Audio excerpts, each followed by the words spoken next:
안녕하세요. 진직한 작가입니다. 오늘은 세 번째 시간이죠. 강요된 욕망과 현실의 경계라는 제목으로 오늘 강의를 하도록 하겠습니다.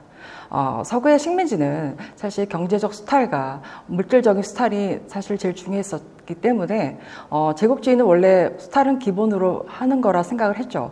그러나 일본 같은 경우에는 경제적, 사회적 수탈을 넘어서서 완전히 우리 민족을 말살하는 그런 정책을 폈던 것이 가장 큰 문제입니다. 근데 더더욱 오늘날 오늘 제가 이 식민지를 해석하고 연구해내면서 가장 근본적인 또 원인은 여성에 관한 문제입니다. 그래서 오늘은 아무래도 그런 여성과 관련된 주제로 풀어가겠습니다. 사실 여성은 대부분 또 누구누구의 아내, 또 누구의 엄마 이런 식으로 우리의 특히 아시아 여성은 이렇게 규정이 되어 왔죠. 근데 식민지 시절에 예술을 했던 여자들이 있었습니다. 그 당시에도 여성 운동은 있었는데요. 보시면 또 여성의 사회 활동 증가, 여성 노동자 수가 증가했다고 하나 실질적인 노동은 그런 어떤 기술적인 노동이 아니라 아무런 지식 없이 할 수 있는 그런 노동을 말하는 것이고요. 또 여성 계몽 추구, 또 민족주의 계열에서는 그런 걸 추구했습니다. 또 때로는 여성 해방이나 또 투쟁 추구를 했지만 이런 것들은 사회주의 계열이 있었는데 이 두 개가 통합이 됩니다. 그것이 바로 근우회죠. 그래서 여성계의 민족, 또 협동전선, 신간의 자매 단체 이런 여러 가지 단체가 나오면서 향상의 노력을 하지만 어떤 실질적인 어떤 결과물을 내기는 어렵습니다. 그리고 중요한 것은 여성의 지위가 항상 변할 수 없는 이유 중에 하나가 그 봉건 인습과 일제 차별, 또 여성 차별 법제화입니다. 우리의 그 어떤 기본 큰 어떤 태제가 그 사상의 태제는 어떤 유교 아래에 있습니다. 그래서 유교 아래 여성들은 어떤 벗어날 수 없는 족쇄처럼 그 카테고리 안에 움직이는데 거기에다가 이제 식민지까지 이제 겹쳐졌던 것이죠. 오늘 살짝 언급할 내용은 이제 김알란 여사는 사실 친일 행적을 했었는데 일전에 한번 강의에서 우리가 또 굴절한 예술가들에서 논한 적이 있었습니다. 그때 이제 여성을 많이 제가 배제했는데 여성 그 대표적인 친일 하신 분이시죠. 이제 이분이 했던 대표적인 거는 애국 금처의 발기인인데요. 부녀자들이 미녀와 또 금가락지 이런 거 모아서 전쟁에 좀 보태는 그런 어떤 그림을 그린 이단 김은호의 그림. 네, 이런 그림이 이제 많은 그런 굴절의 시발점이 되었다라고 했었는데 그 애금 글자의 발기인이 바로 김알란 같은 이런 여사가 있습니다. 자, 우리의 어떤 신여성과 조선 연계의 경계라는 큰 제목이 제가 정했는데 그것은 무엇이냐면 봉건인습, 어떤 신분에 의해서 여성이 규정이 되었죠. 그런데 여성 차별 법제화라는 어떤 법을 통해서 어떤 여성의 어떤 지위가 더 어쩔 수 없게 만드는 것들이 생긴 것입니다. 예컨대 여성 재산의 소유권과 처분권 불인정, 재산 상속과 친권 행사 차별, 또 결혼한 여성은 남성 동의하에 취업을 해야만 하며 노동 임금은 남성의 절반만 해야만 한다. 이것이 법입니다. 그러니까 식민지에 일본이 이렇게 여성은 돈을 가질 수 없고 처분도 할 수 없으며 남편 아래에서 취업이 가능하고 돈은 무조건 절반 이런 게 법으로 만들어진 것입니다. 그럼 우리의 기존 그 베이직 그 메커니즘에 이미 유교적인 그 카테고리 안에서 여성은 자기 지위가 약했는데 여기 이렇게 법제화가 됨으로써 여성의 지위는 더 하락하게 되는 것이죠. 그런데 식민지를 우리가 첫 시간에 얘기하면서 가장 우리에게 다가온 문화가 자본주의 문화라고 그랬습니다. 자, 생각해 보십시오. 이게 지금 1894년 거의 이제 구한 말에 어떤 이 남대문의 모습입니다. 저 기와집이 있고 가운데는 이제 초가집이 늘어서져 있죠. 여기선 장사라는 곳이고 기와집은 또 많은 또 일반 사람들이 살기도 하고 양반이 살기도 했었겠죠. 그런데 이것이 일제 강점기가 되면서 이렇게 똑같은 남대문 지역이 이렇게 어떤 근대화의 이름으로 많은 변화가 일어납니다. 그러니까 많은 자본과 돈과 어떤 물질적인 것들이 들어오는데 아까 얘기했던 그런 여성에 관한 굴레는 계속 같이 안고 가는 것이죠. 그런데 이제 신여성이라는 이름으로 새로운 여성이 돌에 나타납니다. 자, 조선은 근대 교육을 받고 교양을 쌓은 여성이 1890년대 이후 출현을 합니다. 이 신여성이라는 용어는 10년대부터 어떻게 보면 강점기 때부터 시작이 된 거죠. 그래서 많이 빈번하게 사용이 되었는데 여기에다가 또 모던복이라는 용어가 본격적으로 등장을 합니다. 그래서 이런 어떤 그 구조가 그 기존 유교적인 사관에 사로잡혀서 인생을 살 수밖에 없는 여성의 삶에 또 이렇게 법제화된 또 구조. 근데 자본주의와 함께 불어닥친 어떤 신여성이란 바람들, 이런 것들이 결국에는 어떤 제국주의, 또 식민주의, 가부장제, 거기다 동서양 문화의 충돌이라는 어떤 모순과 억압이 공존할 수밖에 없는 양상이 된 것이죠. 자, 여러분, 이거는 모던 보이라는 영화입니다. 그래서 김혜수가 주인공이었던 영화인데, 이게 아마 그 강점기를 배경으로 해서 제가 이제 샷을 한번 넣어봤습니다. 이런 이미지가 있었고, 이게 당시 미스코시 백화점이 굉장히 유명했다고 합니다. 특히 옥상 정원이 있었는데, 이게 왜 유명했냐면 이 위에서 많은 그 청춘 남녀들이 사람이 넘쳐났다고 합니다. 그러니까 어떤 소비 주체가 됐던 것이죠. 그래서 이들이 돈을 쓰면서 혹은 자신들의 어떤 정체성을 찾으려고 노력이라고 볼 수도 있겠습니다. 그래서 이 안에서 많은 그 문화가 나타나기도 했고, 이상의 소설에도 나옵니다. 날자 날잤구나. 저 위에서 이제 이런 얘기를 하는 것입니다. 근데 이제 안석주라는 사람이 이 만문 만화, 이제 굉장히 오랜 시간 이제 사파를 그렸는데, 이게 그 소위 말하는 그 모던 걸 모던 보이에 대한 어떤 안타의 비아냥거리는 멘트입니다. 잠깐 보겠습니다. 조선의 젊은 사람의 유행이 되었고, 저 뿔테 안경 같은 경우가 유행이 됐다고 합니다. 그 다음에 청년들은 뺨에다가 염소털을 붙이고 아마도 구렛나루 같습니다. 그러니까 그런 것도 붙이고 다니고, 또 미국 서부 활극에 나오는 카우보이 가죽 바지가 조선 청년에게 나팔 바지를 입혀주었다. 저 남자의 나팔 바지가 아마도 이제 저 미국 서부 활극에 나오는 카우보이로 이제 같이 연결해서 쓴 멘트인 것 같습니다. 그 조선 저 청년들이 그 아무 볼 일도 없이 길로 싸다니는 까닭은 모르겠다. 그러니까 굉장히 그런 물질적인 자본주의가 들어왔고, 모던 걸 모던 보이에서 사는 현실은 따라주지 않는데 저렇게 나팔바지를 입고 구렛나루를 달고 활보하는 까닭은 모르겠다고 안석주는 약간 비아냥 그러는데, 이제 이것이 이제 안석주의 어떤 그 능력이기도 합니다. 굉장히 시사적인 것을 잘 잡아내고, 그 신문에 사파를 그릴 때 그냥 어떤 일러스트레이션만 중요시하는 것이 아니라 그걸 통해서 그 현 시점의 어떤 문제점 혹은 어떤 조소하는 얘기를 하는 것이 그런 능력이기도 한데, 이 안석주가 그걸 굉장히 잘한 것 같습니다. 자, 윤심덕은 이제 제가 봤을 때는 그런 어떤 분위기가 약간 자유연애로 많이 좀 흘러가게 되죠. 그래서 아마 대표적인 인물로 혈액탄에 이제 목숨을 던질 정도로 사랑의 이제 대표되는 아이콘이었고, 많은 잡지에 이제 등장되는 인물이기도 합니다. 근데 이상하게도 왜 신여성들이라고 하면은 거기에 해당하는 어떤 또 많은 행동들이 따라옵니다. 이제 그들이 해야 할 취미가 있는데, 저렇게 저고를 입고 지금의 그런 헤드폰을 끼고 음악을 듣는 이런 어떤 유행이라고 해야 되나요? 그런 것이 생깁니다. 자, 이거는 이제 김기창의 정청이라는 작품인데요. 자, 김기창의 정청에도 지금 음악을 듣고 있습니다. 그래서 이 작품은 굉장히 많이 사실 쓰이고 있는데, 제 작품에서 이 일제 강점기를 대표할 만한 작품이라는 생각이 듭니다. 그 이유는 뭐냐면은 문화적으로도 어떤 시대적으로 부르주아의 그런 강렬한 또 이미지가 있고 하면서도 동시에 또 향토주의적인 또 굉장히 색깔이 강한 작품이기도 한데, 여기에서도 음악을 듣고 있습니다. 추궁기가 보이죠? 그런 어떤 음악 듣는 여성에 대해서 굉장히 좀 근대화된 여성 혹은 많이 배운 여성, 신여성 이런 이미지가 있었고, 그 남성들의 작품에, 특히 남성 화가들의 작품에 그런 여성들의 모델들이 그렇게 많이 등장합니다. 자, 임근옥이라는 작가의 작품인데요. 여기서도 이제 책을 갖고 있습니다. 그래서 책을 읽는 여성, 음악을 듣는 여성, 스포츠를 하는 여성, 굉장히 교육을 많이 받은 교양 있는 근대화된 여성으로 어떤 규정돼 버리는 거죠. 그래서 이제 임근옥의 작품은 약간 좀 기존의 그 음복 김기창이나 뭐 이단 또 이외에 다른 사람과 차이가 있는 것이 제대로 어떤 정식적인 교육을 받은 사람이 아니라 혼자 독학을 합니다. 굉장히 가난한 그런 사람이었고, 그래서 한국의 그런 구조가 싫어서 아예 그냥 중국으로 가버리는 그런 행동을 했었고, 이제 노동자를 일하면서 나중에 그런 노동자 관련된 또 단체에 가입도 하고 그런 사람입니다. 그럼에도 불구하고 그의 작품의 여성은 한복에 샌들을 신고 책을 들고 있는 그림이 있습니다. 네, 저 김인승 또한 저렇게 독서하는 여자, 굉장히 책을 많이 읽기를 원했던 것 같습니다. 그래서 굉장히 많은 여자들이 책을 읽고 그 모델들이 거기에 굉장히 몰입해 있는 그런 그림들이 계속 나타납니다.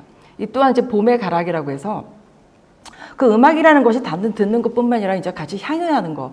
근데 생각해 보십시오. 전쟁 통에 이제 숟가락, 뭐 젓가락까지 다 빼앗기는 상황에서 저런 서양의 악기와 함께 저렇게 음악을 감상한다는 것은 굉장히 괴리된 이미지죠. 그럼에도 불구하고 이런 그림들은 계속 나타납니다. 이 또한 이제 이유트의 작품인데요. 왼쪽에 보면은 과학자의 여성이 있고 오른쪽에는 피아노 앞에 아주 단정하게 머리를 빗은 여인이 있습니다. 그래서 이 또한 이런 이미지들이 그런 어떤 시대적인 분위기와 함께 그려지긴 했으나 현실과는 괴리된 역시 그런 그림으로 볼 수가 있겠습니다. 월전 장우성 또한 책 읽는 여자. 책을 너무 안 읽었나 봐요. 왜 이렇게 책을 읽는 여자들을 많이 그렸는지. 그럼에도 불구하고 조선 여인의 어떤 그 현모양처 같은 굉장히 단아한 모습의 이미지들도 같이 등장을 하죠. 이거는 장우성의 미인도 이 그림들 제가 많이 사용한 그림인데 굉장히 그 일본화의 이제 전형적인 그림이라고 볼 수가 있습니다. 그럼에도 불구하고 신여성은 계속 우리에게 다가오고 거역할 수 없는 어떤 큰 흐름인 것 같습니다. 하지만 기존의 조선의 여성과 사이에서 갈등이라고 하겠습니다. 갈등 혹은 고민 이런 것들은 빼놓을 수가 없겠죠.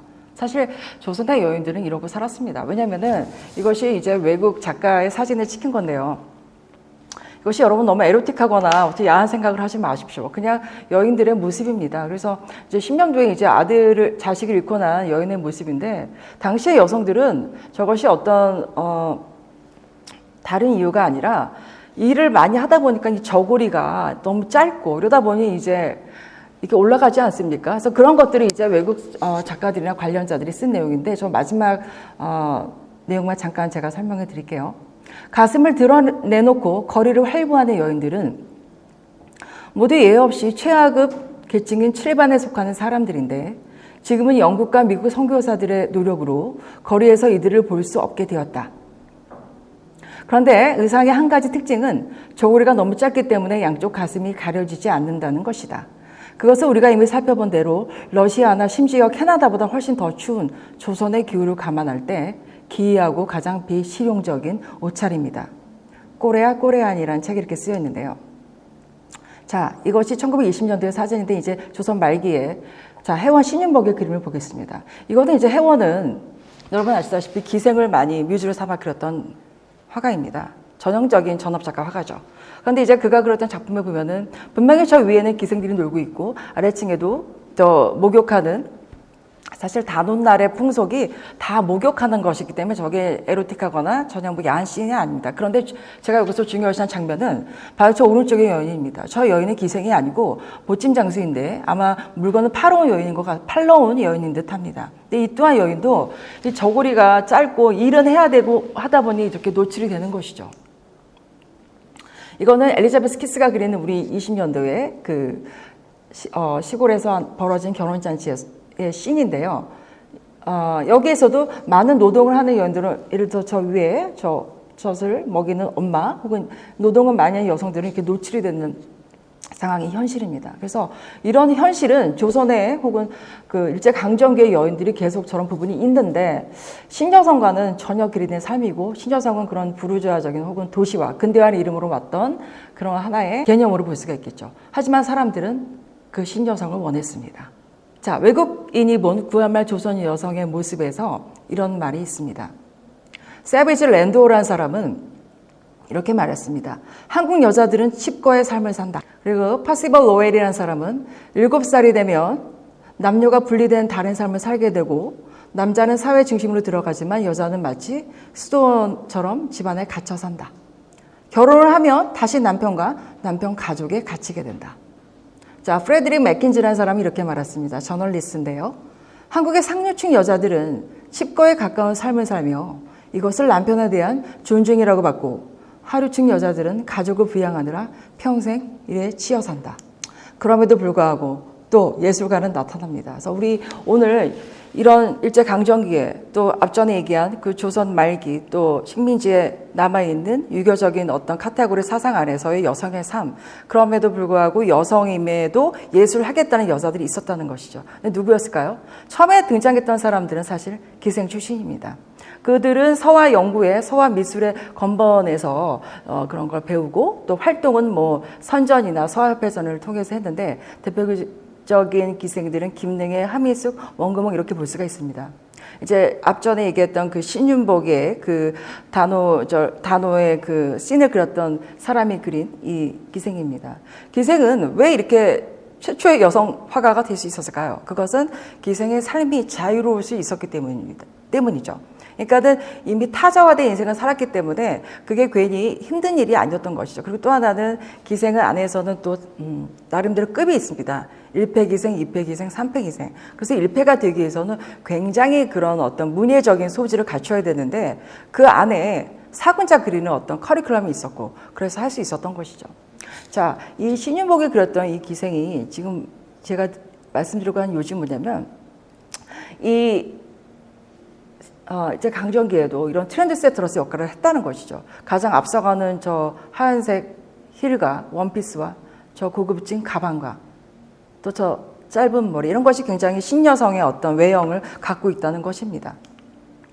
그래서 이렇게 난을 그리는 것인데 이것이 예술성이 있다거나 어떤 작가의 어떤 창작으로 보기 어려운 것이 아까 말씀드린 대로 그 자신의 어떤 그 기생으로서의 어떤 역량이나 퀄리티를 올리기 위해서 배웠던 어떤 과목에 불과해서 이것이 난이라는 것도 사실 보통 동양화 작가들도 굉장히 어려워하는 그런 것이죠. 왜 난 자체가 굉장히 취향이나 혹은 자신과의 어떤 처절한 사투 끝에 만들어지는 결정물이기 때문에 난과 똑같이 그렸다거나 난의 냄새가 난다고 해서 그린 것이 아니기 때문에 이것을 어쨌거나 여기서는 그 기생이 처음 동양 예술가로서 이렇게 드러날 수 있었다라고 그 정도로 얘기하겠습니다. 네.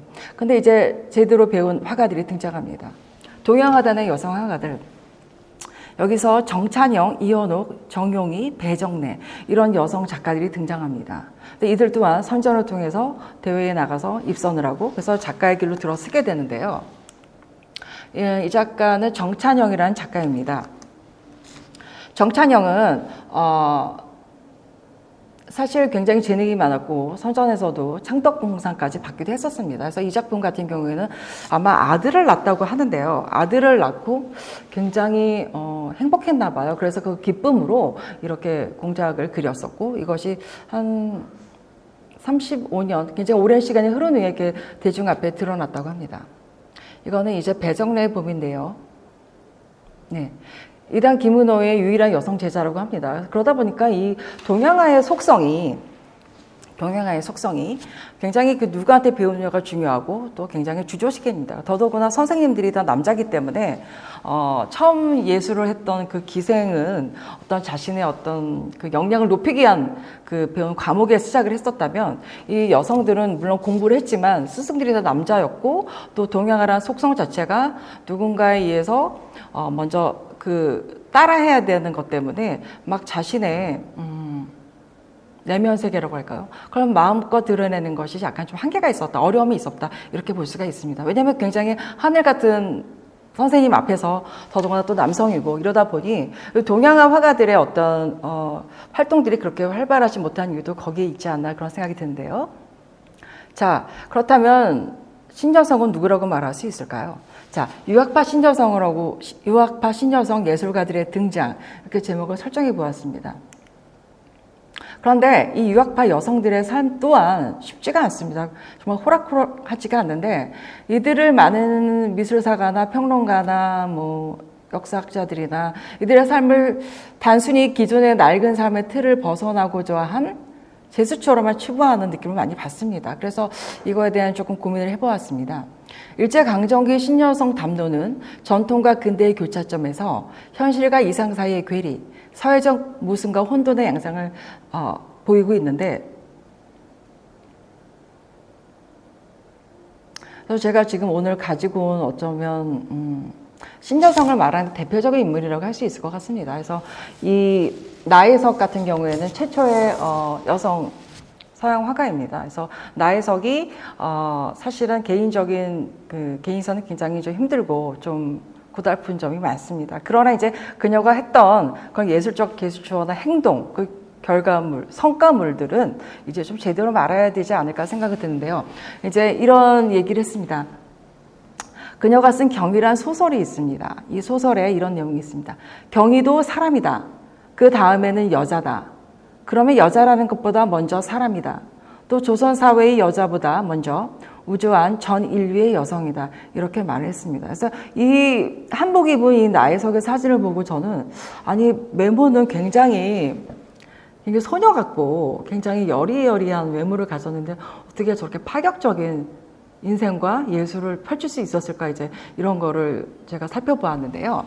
나혜석이 최린과 사랑에 빠지고 안타깝지만 김우영과는 이혼을 하게 됩니다.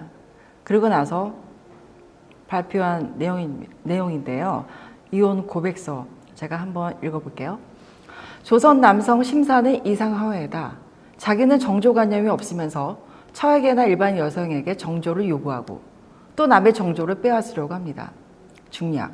하지만 여자도 사람 위에다. 중략.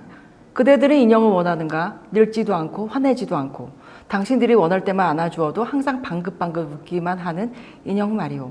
나는 그대들의 놀이개를 거부하오. 나혜석이 이렇게 말했습니다. 그 시절에 지금 사실 이제서야 현실에서도 어떤 방송 프로그램에서 드러나는 이제서야 겨우 나오는 얘기를 그 시절에 얘기를 했습니다. 얼마나 많은 정말 지탄의 대상이 되었겠습니까? 자, 나혜석이 굉장히 김일엽 선생과 굉장히 어떤 친밀한 관계에 있었다고 합니다. 김일엽 선생은 그 신여자를 그 발간한 발행이기도 하고 승려라고 합니다. 그런데 이제 이걸 발행하기 위해서 애쓰는 모습들을 이제 사파로 그렸는데요. 잠깐 보자면 부글부글, 그러니까 밥을 하는 모습이 있고, 그리고 밤새 궁리에서 저거를 이제 만들어가는 모습, 그러면서 바느질을 한다거나 잠을 못 자서 졸고 있는 모습까지. 그러니까 이런 모습들이 나혜석의 김일엽 선생을 보면서 느꼈던 어떤 일하는 여자의 애환. 그러니까 지금의 일하는 여성과 다를 바가 없죠. 그러니까 요즘처럼 말하면 슈퍼맨처럼 모든 걸 다 잘해내야만 하는 그런 여성상을 이제 지적한 것입니다. 저것이 무엇인고? 이게 나혜석이 이제 그린 사파이기도 한데요. 이 내용은 그겁니다. 신여성이죠. 바이올린을 들고 있네요. 또 신여성의 헤어스타일을 하고 있고, 그런데 오른쪽에 보면은 조선 특유의 남자 모양의 저고를 입었던 것 같은데 이 둘이 이렇게 말하는 거죠. 저것이 무엇에 쓰는 물건인고? 그러니까 사실은 저 조선 남자들의 심정을 약간 좀 자신들이 관심은 있지만 여자들이 쳐다보지 않는 거에 대해서 눈길 한번 주지 않는 여자에 대한 어떤 빈정거림, 마음 상함 뭐 이런 것들에 남성들의 이율배반적인 그런 행태 그런 것들이 이제 꼬집고 있습니다. 근데 이제 중요한 건 뭐냐면 이것이 사실 여성 문제로 뭐 대두되기에 앞서 저는 사실 오늘 그런 페미니즘이나 여성주의를 얘기하고 싶지는 않습니다. 사실은 이거는 이제 그의 아들이 나이가 한참 이제 먹어서 본인도 리타이어를 하고, 근데 이제 그가 이제 책을 냅니다. 어머니가 나혜석이었으니 얼마나 대단한 인생을 사셨겠어요. 근데 이 김진 교수가 그 나혜석 어머니에 대한 고찰과 연구를 활발했지만 자신의 아버지 그 김우영에 대한 조명은 부족했고 또 그 상처가 상당히 있어서 아버지가 일생을 휘청거렸다 이렇게 말하고 있습니다. 그래서 그럼 없어질 뻔한 이야기를 썼지만 그것만으로도 그 상처를 좀 희석된 것만으로 위로가 됐다고 하는데, 이게 지금 어떻게 보면은 많은 어떤 미술 관련 단체 혹은 또 그런 나혜석 관련된 어떤 서적이나 이런 어떤 보도자료를 보게 되면 그의 어떤 행동과 그 당시에 어떤 놀랍게 우리를 경이롭게 만든 그런 용기의 박수갈채를 많이 보냈으나 그거로 인해서 현실은 과연 얼마나 달라졌는지에 대한 그 어떤 노력들은 사실 고찰이 있지 않습니다. 어쩌면 이런 얘기가 나올 수밖에 없는 이유도 그 이유 중에 하나일 수 있지 않을까 한번 생각해 보았습니다. 그래서 나혜석이 쓴 그런 어떤 소설경이라는 것도 당시에는 이런 딱지본 소설이 굉장히 유행이었습니다. 그러니까는 굉장히 싼 저렴한 매체로 여러분 왜 딱지 아시죠? 아주 컬러풀한 딱지. 그 겉표지로 썼던 이런 것들이 춘향전 이런 것들이 나왔던 그 시절에 그런 경이라는 그런 소설을 발매하고 자신이 그렇게 했다는 것은 굉장히 이건 하나의 혁명적인 행동이죠, 예술가로서. 이런 신여성 잡지를 보면은 앞전에 그렸던 그 작가의 작품처럼 한복에 샌들을 신고 있는 어떤 여성의 모습이 보입니다. 근데 이제는 이렇게 변하는 것이죠. 9월의 매력. 이게 1933년도 신적선 표지인데요. 이제는 그 똑단발 머리에 아주 몸의 윤곽이 드러나는 그 한복의 자태를 입고 기타가 있습니다. 당연히 기타가 있어야죠. 음악을 들어야 되고 책을 읽어야 되는 그런 어떤 구조에 있었기 때문에 잡지의 겉표지는 사실 그 시대상을 반영하기 때문에 뭐 이런 것은 당연한 맥락으로 볼 수가 있겠습니다. 이제 우후죽순 이제 이런 잡지들이 등장을 합니다. 자, 신여성, 여성, 별건군, 신가정. 그래서 신가정도 이제 새로운 가정에 대해서 많은 어떤 이상적인 꿈 같은 가정을 많이 잡지에서 드러냅니다. 자유연애에 관한 별건곤에 같은 건지 그런 얘기가 나오는 건데, 그러니까는 새로운 가정은 굉장히 아름다운 가정에 또 굉장히 멋지고 훤칠한 아버지와 아름다운 어머니와 예쁜 아이들, 완벽한 가정에 대한 그림들이 잡지에 막 나오는 거죠. 최승희, 자, 굉장히 유명한 무용수입니다. 이 무용수는 자신 직접 창작을 해서 무용을 했던 사람이고 세계적으로 유명했던 사람이라서 그 무용계에서도 굉장히 주목받고 있는 인물이죠. 근데 이 인물은 현실에서도 굉장히 화려한 모습을 많이 보여주고 있습니다. 이제 호텔에서 이제 이런 여성의 이런 사람들이 이제 어머니의 모습으로 이제 등장하는 그런 잡지들을 볼 수 있겠습니다. 그리고 잡지의 내용 중에는 앞서 사는 시대를 앞지르는 여성들을 많이 주제와 삼아야 됐기 때문에 이렇게 그 유명한 또 커피 마시는 모습이죠. 그러니까 이런 최승희의 어떤 이미지는 당시 그 신 여성에 관한 어떤 그런 상에 이제 적합한 그런 모델이었던 것이죠. 그래서 그런 잡지에 빼지 않고 항상 등장하는 그런 인물로 볼 수가 있습니다. 지금 봐도 굉장히 멋있는데 저 강렬한 그 카리스마와 그다음에 그런 열정들이 누가 이렇게 살 수 있었을까라는 그런 의구심을 주고 저 또한 가끔 제가 작업이 풀리지 않거나 뭔가 좀 신선한 자극을 받고 싶을 때는 저도 최승희의 사진첩을 보곤 합니다. 이건 이제 변월룡이라는 작가가 그렸는데 이제 최승희의 모습이죠. 중년의 모습인데 굉장히 이 또한 아름답게 느껴집니다. 이거는 이제 그 만문만화 그 안석준이 그린 건데요.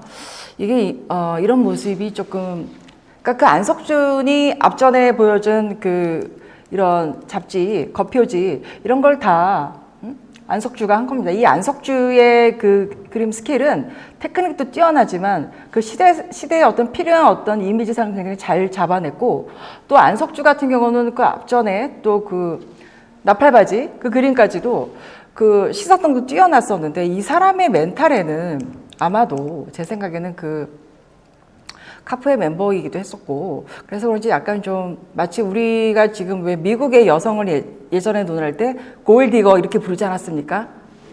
황금 파는 여자, 그러니까 돈 많은 남자를 찾는 어떤 여성에 관한 시각처럼 그래서 당시 여성들이 이제 생각하는 모습을 이제 약간 비아냥거리듯 조소한 것인데 잠깐 볼까요? 나는 신경질입니다. 이것을 이해해 주어야 해요. 피아노 한 채만 사주시면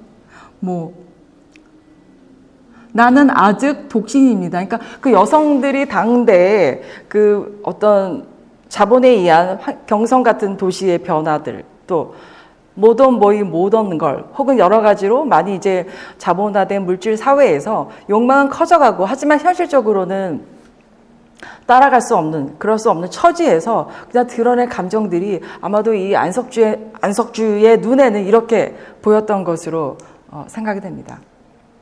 자, 백남순이라는 작가가 있습니다. 이 백남순은 그 임월룡의 그 안에 있네요. 임월룡은 그 이중섭의 스승입니다. 그 임월룡 같은 경우에는 예일대에서 공부를 했고, 그리고 백남순이 사실은 그 동경여자 전문 그 대학교를 들어갑니다. 하지만 뭔가 맞지 않았는지 중간에 그만하고 다시 프랑스로 다시 유학을 가는데 프랑스에서 유학을 가서 임월룡을 만나게 되는 거죠. 그래서 사랑에 빠져서 결혼을 했는데 그 임월룡 같은 경우는 또 인생이 굉장히 좀 힘듭니다. 나중에 이제 북한에서 이제 총살도 당하고 이런 일이 벌어지게 되는데 그 백남순이 이제 7명의 아이를 데리고 혼자 키우게 됩니다. 근데 어쨌거나 이 낙원이라는 작품은 백남순이 그 임월룡이 같이 그 오산고등학교에서 교편 생활을 하면서 그렸던 작품인데 이 그림을 보면은 낙원이라고 설정을 했다는 것 자체가 본인이 이 그림을 그리면서 꿈꿨던 세상을 그렸던 것 같은데 마치 동양화를 그린 듯한 느낌을 받는데요. 어떤 이런 이 그림이 이 작가를 지금 대변해낼 작품으로 남아 있습니다.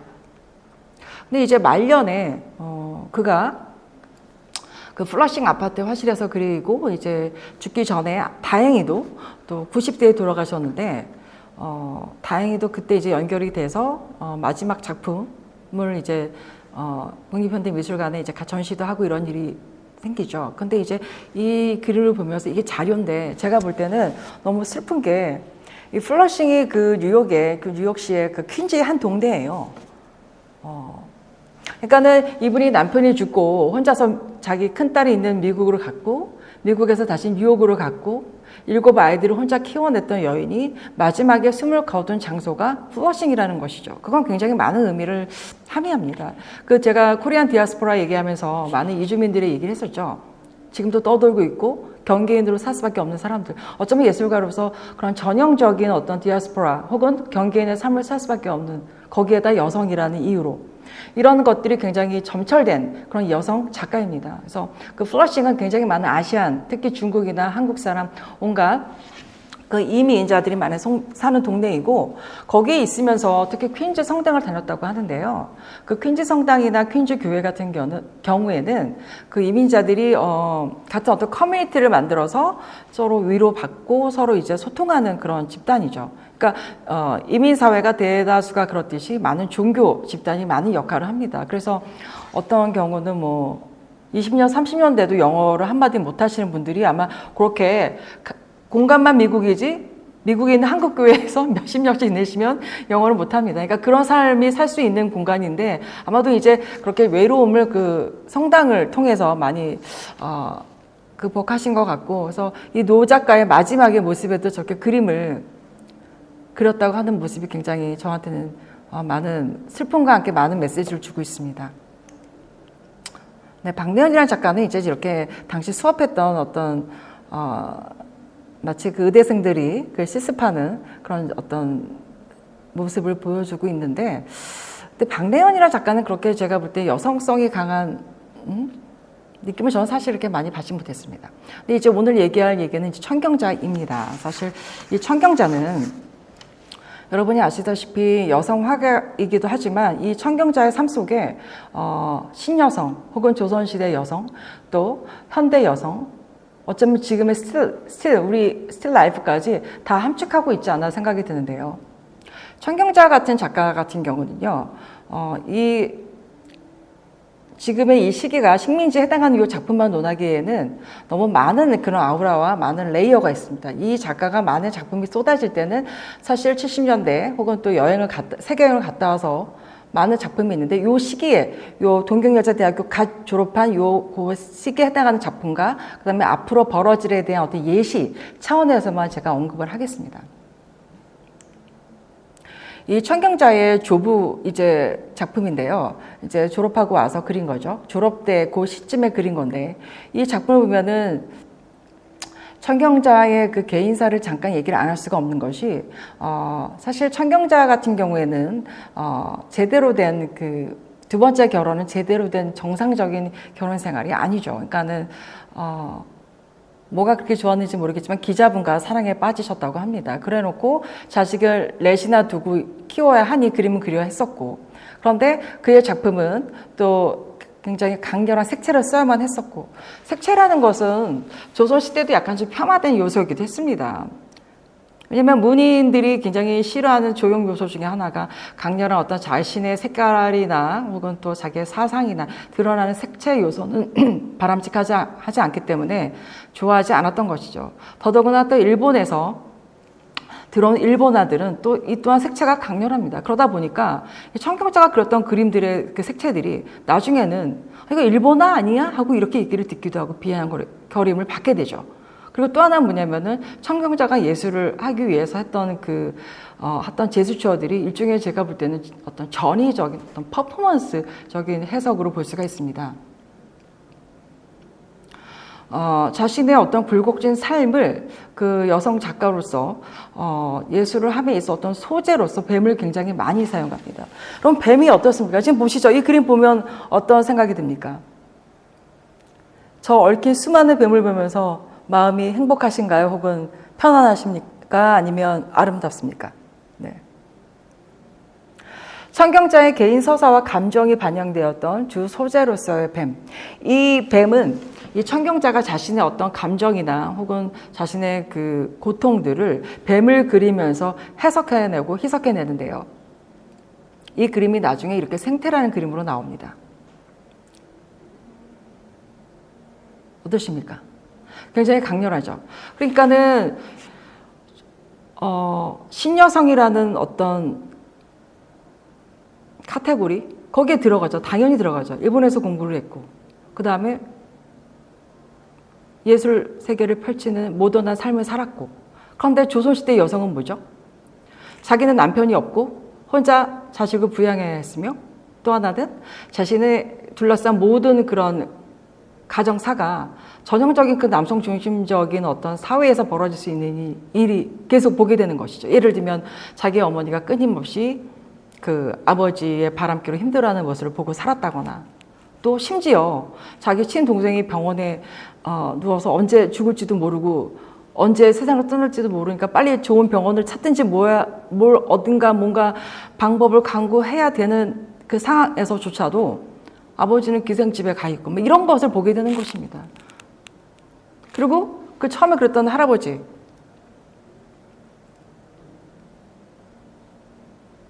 할아버지가 굉장히 청경자를 예뻐하고 정말 많이 사랑을 받았던 인물입니다. 많은 도움도 받고. 그러나 나중에는 자신의 엄마가 그 배다른 오빠들이 나타나는 걸 또 목격하게 됩니다. 그러니까는 한 집안의 어떤 이거는 가정사나 이런 것을 말하는 것이 아니라 당시 여성의 삶에 그렇게 둘러싼 그 가정 안에는 이런 것들이 비일비재한 시대였다는 것이죠. 그런데 그런 여성이 예술을 한다? 그러니 그림에 뱀이 안 나올 수가 있겠습니까? 뱀을 보면서 자기의 인생과 삶을 전폭해내는 것이죠. 이렇게 말입니다. 청경자가 이런 말을 했는데 이 얘기가 어쩌면 식민지 이후에 그 미술 화단에서 벌어진 일에 대한 어떻게 보면은 definition이라고 볼 수가 있겠습니다. 제가 읽어볼게요.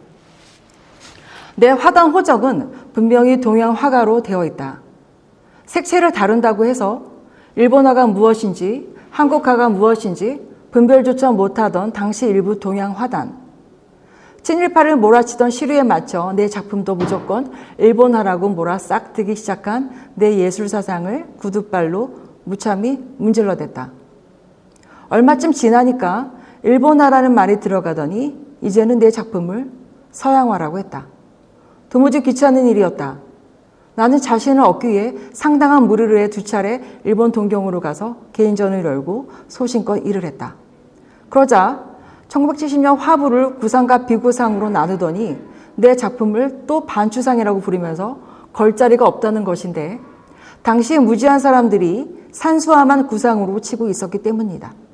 지금은 없던가 전통 회화붐이 일어나 전통이란 말을 무조건 옛것 계승의 뜻으로 잘못 받아들인 일부 화가들이 산수화와 민화의 흉내를 내고 있어 내 작품은 또 전통 회화가 아니라는 색다른 순환을 겪고 있다. 이것은 단순한 어떤 한 개인의 어떤 아트 스테이트먼트가 아니라 이 시대를 일제 식민지를 지나서 우리가 앞으로 미술 화단에서 벌어질 일에 대한 어떤 정리라고 보시면 되겠습니다. 그러니까 우리 것을 우리 민족성을 찾기 위해서 그때그때 변화의 어떤 미술 체제 미학으로 들어오는 것들이 항상 이랬던 것입니다. 그래서 제가 이 신여성을 준비하면서 제가 첫 시간에 이제 신여성을 따로 빼겠다라고 해서 이제 오늘 이걸 준비를 했던 것인데요. 저도 이제 작가의 입장에서 이 여성 작가로서 살아가는 것들이 현실에서 또한 쉽지가 않습니다. 현실에서는 어떤 일이 있냐면요. 예컨대 우리가 이제 예술가로서 승승장구하고 잘되면 좋지만 그렇지 않은 경우도 많고 오랜 시간 많이 힘들어야 합니다. 그런데 어떤 경우에는 결혼을 잘할 수도 있겠죠. 근데 결혼을 잘하거나 이런 작가들 또한 작업을 또 잘하는 것은 아닙니다. 왜냐하면 현실에서 많은 결핍이 어느 정도 또 있어야 되는데 그런 부분에서는 저도 이유를 알 수 없으나 제 주변을 보면은 그런다고 또 작업이 잘 되는 건 아닌 것 같습니다. 그렇다고 또 너무 가난해서도 작업을 하기가 어렵습니다. 현실적으로 살 수가 없는데 자기 세계를 계속 펼치긴 어렵습니다. 그래서 제가 한번 유추해 봤는데요. 만약 식민지에 내가 태어났다면, 일제강점기에 내가 예술을 해야 된다면 나는 과연 어떻게 할 수 있었을까? 암담하기도 한데 그것보다 낫다라는 생각으로 이제 위로를 삼았는데 이 강점기에 특히 여성의 삶이나 또 예술가로서의 삶은 정말 쉽지 않았고 또 이것이 그 시대에 어떠한 여성으로 끝나는 것이 아니라 지금까지 계속 이어지는 변치 않는 어떤 구조 속에 있다라는 생각을 하게 되었습니다.